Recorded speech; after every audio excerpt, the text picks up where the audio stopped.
let's walk and talk about Overwatch, my first impressions of the fairly new first-person shooter slash MOBA game released by Blizzard. This is a game that I've now been playing for something like 3 weeks, although it came out a little bit earlier than that and has been in open or closed beta for quite some time. And these are my impressions based on that experience, which now goes into the multiple dozens of hours of play. If you haven't watched one of these videos before, I do occasionally try to get outside of the studio to record videos about political and non-political topics. Trying to mix it up a little bit, and they tend to be even more informal than the in-studio footage that we do.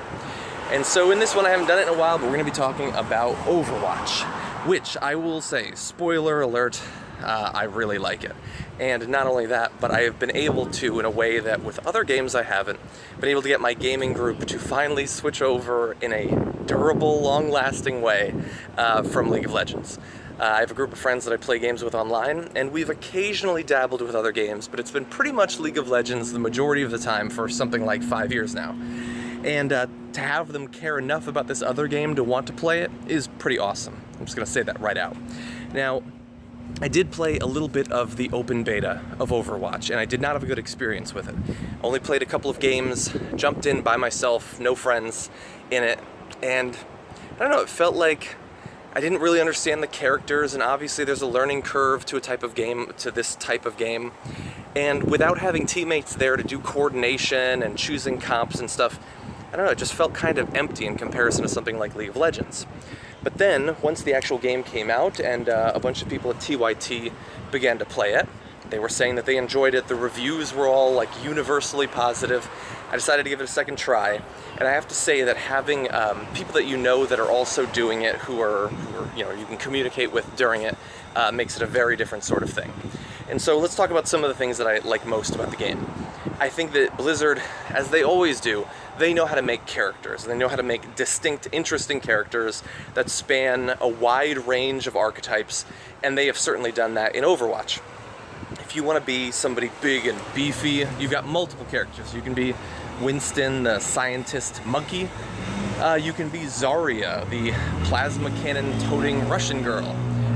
You can be Reinhardt, the gigantic metal suit of animated armor with a huge shield in front of him. And all of those have some similarities, and yet they play very differently. And if you like sniping, or if you like using a bow and arrow, you can do that too. There's just a number of different characters. They've said that they will continue to release new characters that will be free for people who've already bought the game, which is a nice little bonus. And there's character not just in the actual characters, but in the levels as well.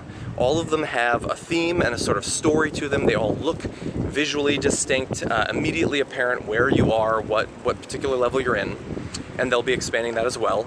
And one of the coolest things is there's an interesting tie-in between the characters and the levels, in that as they get ready to release more characters, they're doing little teases inside of the levels, so you can actually find information about the characters while you're playing. The characters that haven't even come out yet, which is just awesome. Now, the actual gunplay, this is a shooter, so the gunplay is important, feels very good. Now, that's going to differ from weapon to weapon because each character has different primary and alternate fires. Some only have one, some have two. And like I said, it goes from some characters that are strictly melee-based to some that have assault rifles, or a shotgun, or a bow, or a sniper rifle. And those are locked to the character. It's not like Call of Duty or something like that, where you can pick up and change out your weapon. And so, to some extent, how much you like a character is going to depend on their primary weapon and their skill set. And the combining of moderate weight gunplay with a cooldown-based skill system like in League of Legends or Dota or something like that, it's just a great combination. This is not the first game to do it, obviously. There have been others.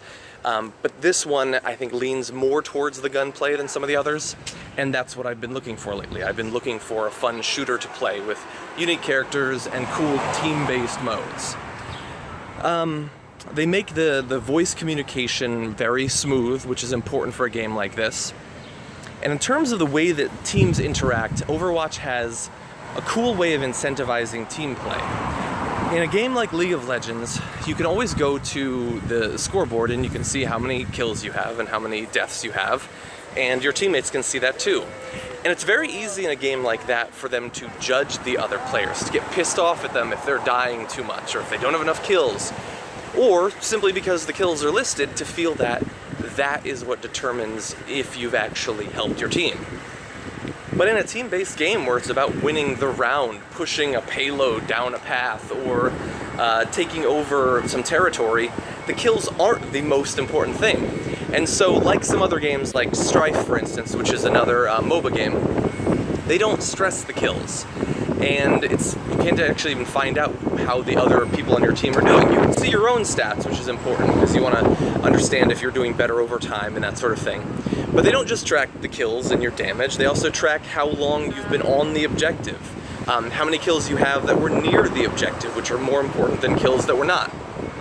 And the cool thing then is that at the end of the game, after showing a play of the game, a little video highlighting something cool that was done, which doesn't have to have been on the winning team, which is a nice change, then they have cards that highlight, so this character got 3 gold medals, they did the best in 3 categories.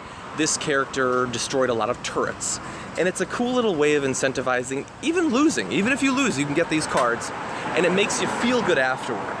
And so that, combined with the fact that the games are relatively quick, I mean, you can finish some of these games in 4 or 5 or 6 minutes, means that losing doesn't feel bad, like it always really has in League of Legends. And that leads to toxicity. People don't want to lose, and if they feel like their teammates have led to them losing, then they're going to be pissed off. And so controlling that has been extremely important, and Blizzard has done a great job with it. I'm trying to think of what other areas I should talk about. I mean, the graphics are great, the art style is a little bit cartoony, and so it wasn't as difficult to make it look good as if it was in a realistic game. So graphics looks good, very smooth. There are certainly some downsides. I wish that they had the cross-platform play. I have friends who play on Xbox or on PlayStation, and unfortunately I can't play with them right now. I do want expansions to come out. And I wish that it was easier for streamers to temporarily invite people into games and to switch it up between rounds. Right now, the way that Battle.net does friending is, I don't know, it's odd, it's behind the times, they need to catch up. But those are minor complaints inside of a game that I very much enjoyed and think is 100% worth the $40 that I paid for it. I mean, that is not much. And you should know, of course, that there are micropayments inside of the game that you can purchase things, but these are simply loot chests that you can get mostly cosmetic items out of. They don't have any actual gameplay benefit, and so the game is not pay to win, which I know for a lot of people is extremely important.